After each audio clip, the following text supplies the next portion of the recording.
Welcome to the Folktale Project. This is Dan Scholz. Today we have a poem, a lovely poem that tells the story of Saint Nothburga. And, well, it's a lovely tale, and it's all about, as the title says, the sickle moon. This is the Tyrolean harvest legend, the sickle moon. When of the crescent moon aware hung silver in the sky, see Saint Nothburga's sickle there, the Tyrol children cry. It is a quaint and pretty tale, 600 summers old, when in the green Tyrolean vale the peasant folk is told. The town of Eben, nestled here, is little known to fame, save as the legends make it dear in Saint Nothburga's name. For in this quiet country place, where a white church spire reared, Nothburga dwelt, a maid of grace, whom loved the Lord and feared. She was a serving little lass, bound to a farmer stern, who to and fro all day must pass her coarse black bread to earn. She spun and knit the fleecy wool, she bleached the linen white, she drew the water buckets full, and milked the herd at night. And more than this, when harvest tide turned gold in all the plain, she took her sickle curving wide, and reaped and ripened grain.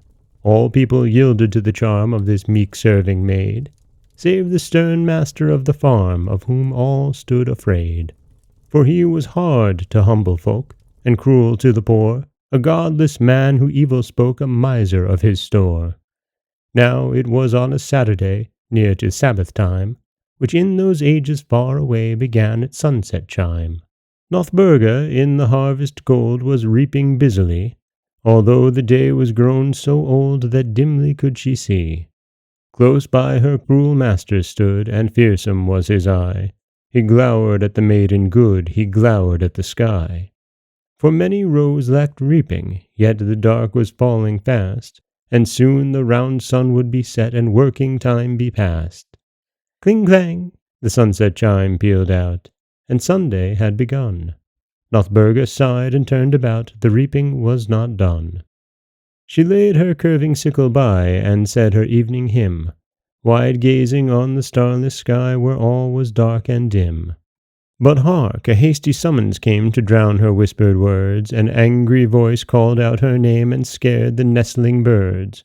What ho, Nothburga, lazy one, bend to your task again, and do not think the day is done till you have reaped this grain. But master, spoke Nothburga low, it's the Sabbath time. We must keep holy hours now after the sunset chime. Then in a rage the master cried, The day belongs to me. I'm lord of all the countryside, and hold the time in fee. No Sunday thought shall spoil the grain that comes 100-fold from reaping of my golden grain, which shall be turned to gold. Nay, master, give me gracious leave, the Lord's will I must keep. Upon the holy Sabbath day my sickle shall not reap.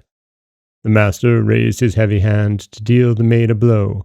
Thou shalt, he cried his fierce command, and would have struck, when lo! Nothburga whirled her sickle bright, and tossed it in the sky. A flash, a gleam of silver light, as it went circling by, and there, beside a little star which had peeped out to sea, the sickle hung itself afar, as swiftly as could be.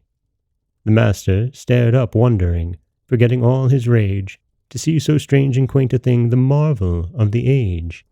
And she, the maid so brave and good, thenceforth had naught to fear, but kept the Sabbath as she would, and lived a life of cheer. So when among the stars you see the silver sickle flame, think how the wonder came to be, and bless Nothburga's name.